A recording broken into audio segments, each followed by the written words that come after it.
49वां अध्याय। अक्रूर जी का हस्तिनापुर जाना। श्री सुखदेव जी कहते हैं, परीक्षित, भगवान के आज्ञानुसार अक्रूर जी हस्तिनापुर गए। वहां की एक एक वस्तु पर पूर्ववंशी नरपतियों की अमर कीर्ति की छाप लग रही है। वे वहां पहले धृतराष्ट्र, भीष्म, विदुर, कुंती, बाहलीक और उनके पुत्र सोमदत्त, द्रोणाचार्य, कृपाचार्य, कर्ण, दुर्योधन, द्रोणपुत्र अश्वत्थामा, युधिष्ठिर आदि 5 पांडव तथा अन्यान्य इष्ट मित्रों से मिले। जब गांदिनी नंदन अक्रूर जी सब इष्ट मित्रों और संबंधियों से भली भांति मिल चुके, तब उनसे उन लोगों ने अपने मथुरावासी स्वजन संबंधियों की कुशल क्षेम पूछी। उनका उत्तर देकर अक्रूर जी ने भी हस्तिनापुर वासियों के कुशल मंगल के संबंध में पूछताछ की। परीक्षित, अक्रूर जी यह जानने के लिए कि धृतराष्ट्र पांडवों के साथ कैसा व्यवहार करते हैं, कुछ महीनों तक वहीं रहे। सच पूछो तो धृतराष्ट्र में अपने दुष्ट पुत्रों की इच्छा के विपरीत कुछ भी करने का साहस न था। वे शकुनी आदि दुष्टों की सलाह के अनुसार ही काम करते थे। अक्रूर जी को कुंती और विदुर ने यह बतलाया कि धृतराष्ट्र के लड़के दुर्योधन आदि पांडवों के प्रभाव, शस्त्र कौशल, बल, वीरता तथा विनय आदि सद्गुण देखकर उनसे जलते रहते हैं। जब वे यह देखते हैं कि प्रजा पांडवों से ही विशेष प्रेम रखती है, तब तो वे और भी चिढ़ जाते हैं और पांडवों का अनिष्ट करने पर उतारू हो जाते हैं। अब तक दुर्योधन आदि धृतराष्ट्र के पुत्रों ने पांडवों पर कई बार विषदान आदि बहुत से अत्याचार किए हैं और आगे भी बहुत कुछ करना चाहते हैं। जब अक्रूर जी कुंती के घर आए, तब वह अपने भाई के पास जा बैठी। अक्रूर जी को देखकर कुंती के मन में अपने मायके की स्मृति जग गई और नेत्रों में आंसू भर आए। उन्होंने कहा, प्यारे भाई, क्या कभी मेरे माँ बाप, भाई बहन, भतीजे, कुल की स्त्रियां और सखी सहेलियां मेरी याद करती हैं? मैंने सुना है कि हमारे भतीजे भगवान श्री कृष्ण और कमल नयन बलराम बड़े ही भक्त वत्सल और शरणागत रक्षक हैं। क्या वे कभी अपने इन फुफेरे भाइयों की भी याद करते हैं? मैं शत्रुओं के बीच घिरकर शोकाकुल हो रही हूं। मेरी वही दशा है जैसे कोई हरिणी भेड़ियों के बीच में पड़ गई हो। मेरे बच्चे बिना बाप के हो गए हैं। क्या हमारे श्री कृष्ण कभी यहां आकर मुझको और इन अनाथ बालकों को सांत्वना देंगे? श्री कृष्ण को अपने सामने समझकर कुंती कहने लगी, सच्चिदानंद स्वरूप श्री कृष्ण, तुम महायोगी हो, विश्वात्मा हो और तुम सारे विश्व के जीवन दाता हो। गोविंद, मैं अपने बच्चों के साथ दुख पर दुख भोग रही हूं। तुम्हारी शरण में आई हूं, मेरी रक्षा करो, मेरे बच्चों को बचाओ। मेरे श्री कृष्ण, यह संसार मृत्युमय है और तुम्हारे चरण मोक्ष देने वाले हैं। मैं देखती हूं कि जो लोग इस संसार से डरे हुए हैं, उनके लिए तुम्हारे चरण कमलों के अतिरिक्त और कोई शरण और कोई सहारा नहीं है। श्री कृष्ण, तुम माया के लेश से रहित परम शुद्ध हो। तुम स्वयं परब्रह्म परमात्मा हो, समस्त साधनों, योगों और उपायों के स्वामी हो तथा स्वयं योग भी हो।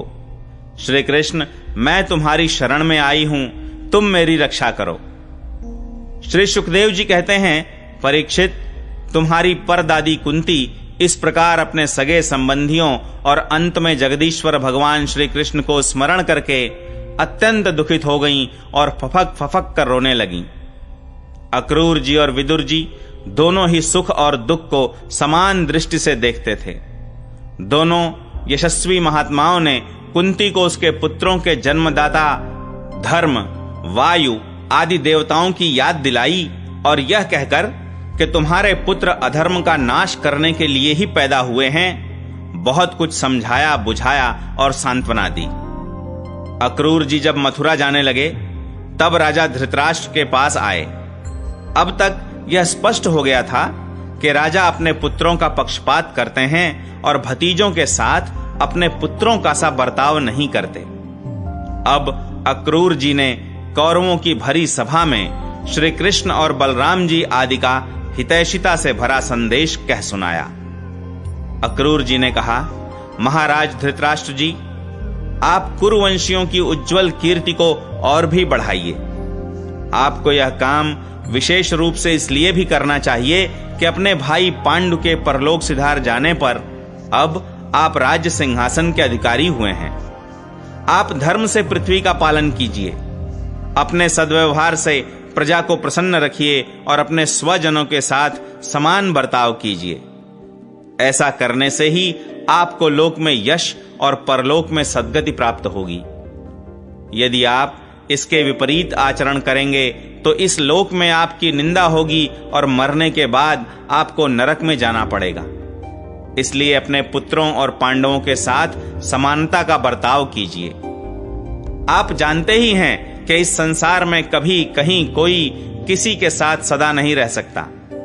जिनसे जुड़े हुए हैं उनसे एक दिन बिछुड़ना पड़ेगा ही। राजन, यह बात अपने शरीर के लिए भी 16 आने सत्य है। फिर स्त्री, पुत्र, धन आदि को छोड़कर जाना पड़ेगा। इसके विषय में तो कहना ही क्या है। जीव अकेला ही पैदा होता है और अकेला ही मर कर जाता है। अपनी करनी धरनी का पाप पुण्य का फल भी अकेला ही भुगतता है। जिन स्त्री पुत्रों को हम अपना समझते हैं वे तो हम तुम्हारे अपने हैं, हमारा भरण पोषण करना तुम्हारा धर्म है, इस प्रकार की बातें बनाकर मूर्ख प्राणी के अधर्म से इकट्ठे किए हुए धन को लूट लेते हैं। जैसे जल में रहने वाले जंतुओं के सर्वस्व जल को उन्हीं के संबंधी चाट जाते हैं। यह मूर्ख जीव जिन्हें अपना समझकर अधर्म करके भी पालता पोसता है, वे ही प्राण, धन और पुत्र आदि इस जीव को असंतुष्ट छोड़कर ही चले जाते हैं। जो अपने धर्म से विमुख है, सच पूछिए तो वह अपना लौकिक स्वार्थ भी नहीं जानता। जिनके लिए वह अधर्म करता है वे तो उसे छोड़ ही देंगे, उसे कभी संतोष का अनुभव न होगा और वह अपने पापों की गठरी सिर पर लाद कर स्वयं घोर नरक में जाएगा। इसलिए महाराज, यह बात समझ लीजिए कि यह दुनिया 4 दिन की चांदनी है, सपने का खिलवाड़ है, जादू का तमाशा है और है मनोराज्य मात्र।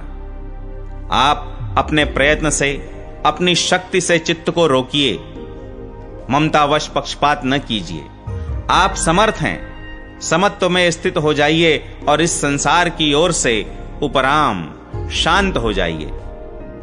राजा धृतराष्ट्र ने कहा, दानपते अक्रूर जी, आप मेरे कल्याण की, भले की बात कह रहे हैं। जैसे मरने वाले को अमृत मिल जाए तो वह उससे तृप्त नहीं हो सकता, वैसे ही मैं भी आपकी इन बातों से तृप्त नहीं हो रहा हूं। फिर भी हमारे हितैषी अक्रूर जी, मेरे चंचल चित्त में आपकी यह प्रिय शिक्षा तनिक भी नहीं ठहर रही है, क्योंकि मेरा हृदय पुत्रों की ममता के कारण अत्यंत विषम हो गया है।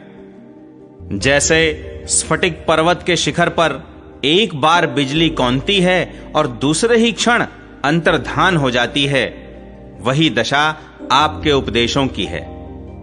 अक्रूर जी, सुना है कि सर्वशक्तिमान भगवान पृथ्वी का भार उतारने के लिए यदुकुल में अवतीर्ण हुए हैं। ऐसा कौन पुरुष है जो उनके विधान में उलटफेर कर सके?